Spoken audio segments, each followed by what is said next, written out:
Chapter 11. What? What is it? Tina raced over to see what was wrong. I finally stopped heaving and backed away. I covered my mouth with just one hand. We both stared down at the brownie. Tiny, white, wriggling maggots. Tina squealed with terror. My stomach lurched again. I could still feel the maggots crawling over my tongue. Gagging, I hurried to the water fountain and frantically rinsed out my mouth. Tina was checking every plate of food. "Who did this?" she demanded. "Who?" I tried to reply, but gagged again. Maggots. I had maggots in my mouth. I'll never be normal again, I decided. "What should we do?" Tina asked. "We'd better tell Miss Gold," I suggested. "Maybe she'll know what to do." Miss Gold bit her lip when we told her what had happened. "Maggots," she murmured. "Maggots?" She began to shake. Lines seemed to grow on her face right before my eyes. She sank into a chair and dropped her head into her hands. "I think we should call off the carnival," she said quietly. I gasped. But, Tina sputtered. "We worked so hard on it." "I know, girls." Miss Gold looked so frightened. "But I have a very bad feeling." Tina and I glanced at each other. "Maybe she's right," I said. "A lot of bad things have happened, and they keep getting worse." "I don't know," Tina protested. "We worked so hard. What else could go wrong?" "A lot," Miss Gold said grimly.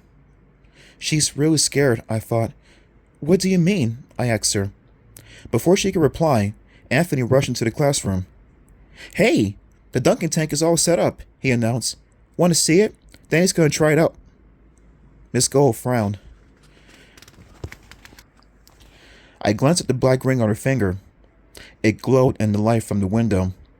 She saw me staring at it and covered it with her hand. "Let's go see the Dunkin' tank," she said, standing up. We all trooped back to the gym. "Hey," Danny called. He sat on the bench at the top of the Dunkin' machine, hovering over a tank full of water. Beside him stood a red and white target. "I always wanted to try one of these," Danny said, "but Anthony will never dunk me." "Oh, yeah?" Anthony grabbed 3 softballs and prepared to throw. If one of the balls hit the target, Danny would fall into the water.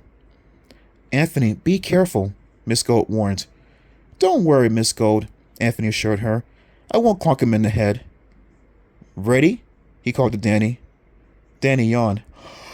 "No way I'm getting wet." Anthony gripped the ball. He wound up like a pitcher and hurled the ball at the target. It bounced off the wall behind the Dunkin' tank. Danny laughed. "Miss me." "Anthony, that's enough," Miss Gold ordered.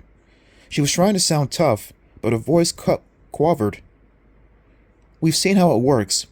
Danny, climb out of there," she called. "No way, Miss Gold," Anthony said. "I've got 2 more chances, and this time I'm not going to miss." He wound up and threw. The ball just nipped the edge of the target. "You throw like a girl," Danny taunted. "What's that supposed to mean?" I cried. "Watch this." Anthony picked up the 3rd ball. "Anthony, don't," Miss Gold warned. "Don't dunk him. He'll get his clothes all wet." "Tough," Anthony muttered. "He asked for it." He wound up and pitched the ball. Bang! It hit the target square in the middle. Splash! Danny dropped into a tank of water. Arrgh! Danny let out a cry and began to thrash wildly in the water. "Let me out!" he shrieked. "Help me! Help!" At first I thought he was crying around, but then I saw his face was bright red. "Help! Somebody!" It took us all so long to realize that he was in pain. But then I saw the steam rising up from the water, and Danny moaned, "Boiling! It's boiling me!" His eyes shut, his body went limp, and he sank under the water.